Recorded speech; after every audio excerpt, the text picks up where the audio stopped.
వేమన చెప్పింది ఒక మాట ఉంటుంది, ఒక పద్యం. బొగ్గు పాలడుగు బావున మలనందు అని వేమన అన్నాడు. అంటే బొగ్గును పాలతోని గడిగినా కూడా బొగ్గు అయితే తెల్లబడదు, పాలే నల్లబడతాయి. అంతేనా కదా? బొగ్గును పాలతో గడిగితే ఏమవుతుంది? బొగ్గు తెల్లబడుతుందా? పాలు మాత్రం నల్లబడతాయి. అట్లనే రేవంత్ రెడ్డికి మనం ఈయన హార్వర్డ్ పోయినా, ఈయన అంతరిక్షం పోయినా, ఆయన బూతులు మారాయి, ఆయన రీతి మారది, ఆయన మనిషి మారడు. ఈ మారడం గురించి మనం తక్కువ మాట్లాడుకుందాం ఇవాళ. ఎందుకంటే తెలంగాణ ప్రతిష్ట దెబ్బతిన్నది.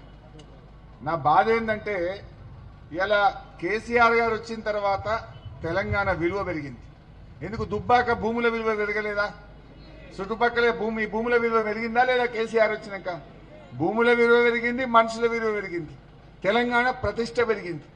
రేవంత్ రెడ్డి వచ్చిన తర్వాత భూముల విలువ తగ్గింది, తెలంగాణ ప్రతిష్ట దెబ్బతింటున్నది. తెలంగాణలో పెట్టుబడులు రావడం లేదు. అందువలన బాధ ఏంటంటే మనం సాధించుకున్న స్వరాష్ట్రం మన కళ్ళ ముందు సర్వనాశనం కావద్దు. ఈ తెలంగాణ మంచిగా ఉండాలన్నదే మా తండ్లాట. ఇంకా ఆటో డ్రైవర్లు ఉన్నారు, వాళ్ళకెంత బాధ అమ్మా.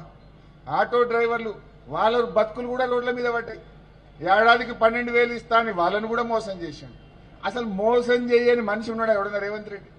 రేవంత్ రెడ్డి చేతిలో దేవుడే మోసపోతే మనం ఎంత? దేవుణ్ణే మోసం చేసిన గనుక కదా. అందువల్ల దయచేసి ఆలోచన చేయండి.